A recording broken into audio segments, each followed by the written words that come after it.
अभी शिरडी के साईं बाबा क्या भगवान हैं और क्या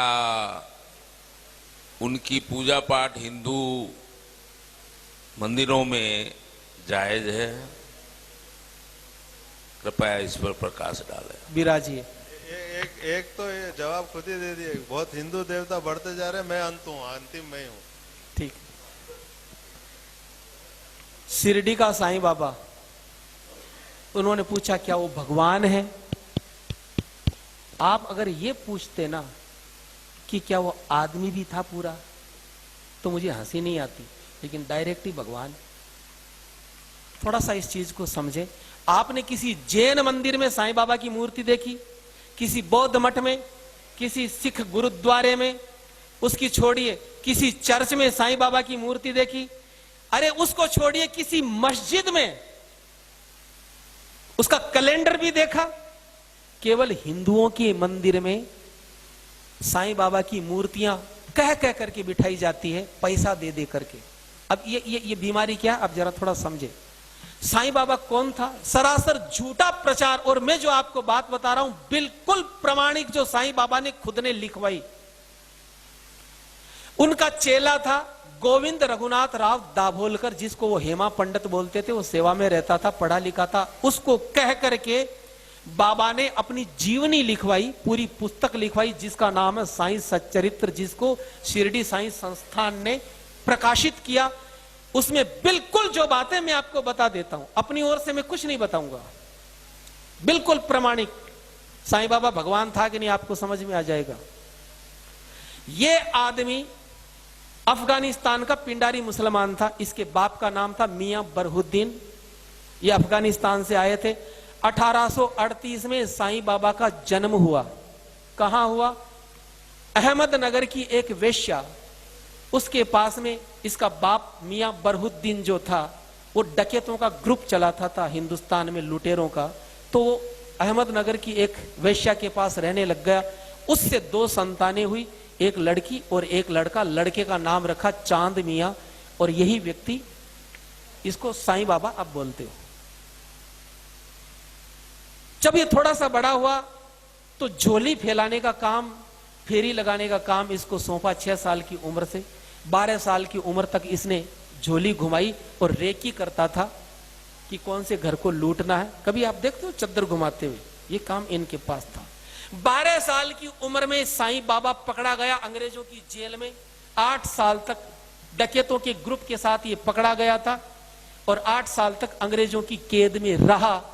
इसका बाप भाग गया था। फिर इसके बाप ने अंग्रेजों से समझौता करके छुड़वाया। तो अंग्रेजों ने कहा कि तुम हमारे लिए काम करो, हम तुम्हारे लिए करेंगे, तुम्हारे लड़के को छोड़ देंगे। क्या काम है? बोले कि झांसी की रानी लक्ष्मीबाई को हमें जीतना है। इसके बाप ने हाँ करी। वो व्यक्ति, इसका बाप, झांसी में चला गया और रात को गेट खोला उसने। झांसी की रानी को मरवाने का काम उसमें सहयोग किया इसके बाप ने। 18 साल की उम्र में अंग्रेजों से समझौता हुआ साईं का, तो साईं को भेजा, पूना में भेजा गया।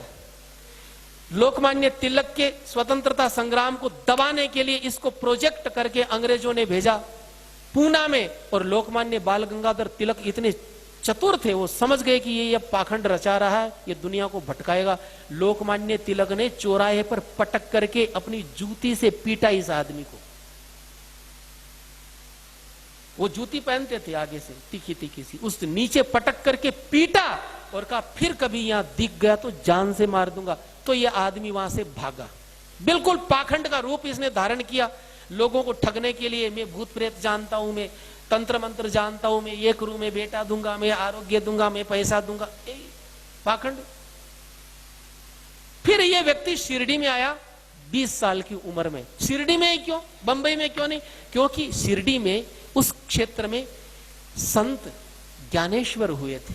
वहां के लोग बड़े श्रद्धावान थे, भावुक थे। तो सोचा कि मेरी दुकान चल जाएगी। वहां पर ये आदमी आया और आकर के धीरे धीरे इसने अपना अड्डा जमाया। रोज ये कुरान का पाठ करवाता। इसका शिष्य था अब्दुल बाबा, कुरान का पाठ करवाता।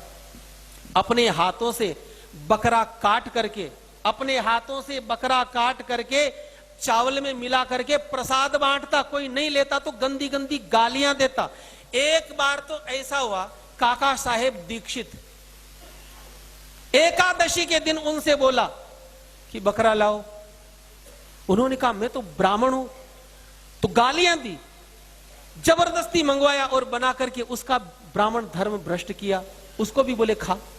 एक बार तो ऐसा हुआ, शिरडी में हैजा फैल गया, तो वहां के पंचों ने कहा कि ऐसा करो कि कोई जीव हिंसा मत करना ताकि हैजा कंट्रोल में आ जाए। सबने जीव हिंसा बंद कर दी, लेकिन इसने कहा मैं तो काटूंगा। बकरा अपने हाथों से काटता, काट करके चावल में मिला करके सबको प्रसाद बांटता। बोले मैं तो मुसलमान हूं। ये आदमी महीनों महीनों नहाता नहीं था, संडास जाने का डिब्बा, उसी से ये आदमी पानी पीता, चिलम पीता था।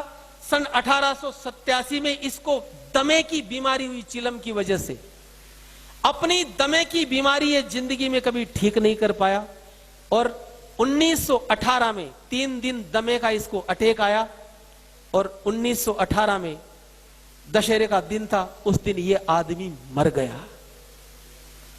अब मुझे एक बात बताइए, न तो इसने कोई प्रतिभा थी, न इसमें कोई भक्ति थी, न इसका हिंदू धर्म से कोई लेना देना था। जिंदगी भर ये हिंदू देवी देवताओं को गालियां देता था। जो आपको साईं राम, ओम साईं, ये तो बाद में जोड़े गए केवल मूर्ख बनाने के लिए। 1957 तक इसकी जो कब्र थी, जहां आज मंदिर बना हुआ, यहां केवल मजार थी इसकी। यहां पर अब्दुल बाबा इसका मजार का पैसा लेता था, लेकिन वो मर गया। तब हरि सीताराम दीक्षित नाम के कांग्रेसी नेता थे, उन्होंने इस मजार को अपने कंट्रोल में किया और पैसा लेना शुरू किया। फिर पाखंड की शुरुआत हुई। इंडोनेशिया से ये पूरा का पूरा जो षड्यंत्र चला कि हिंदू मंदिरों को कैसे बर्बाद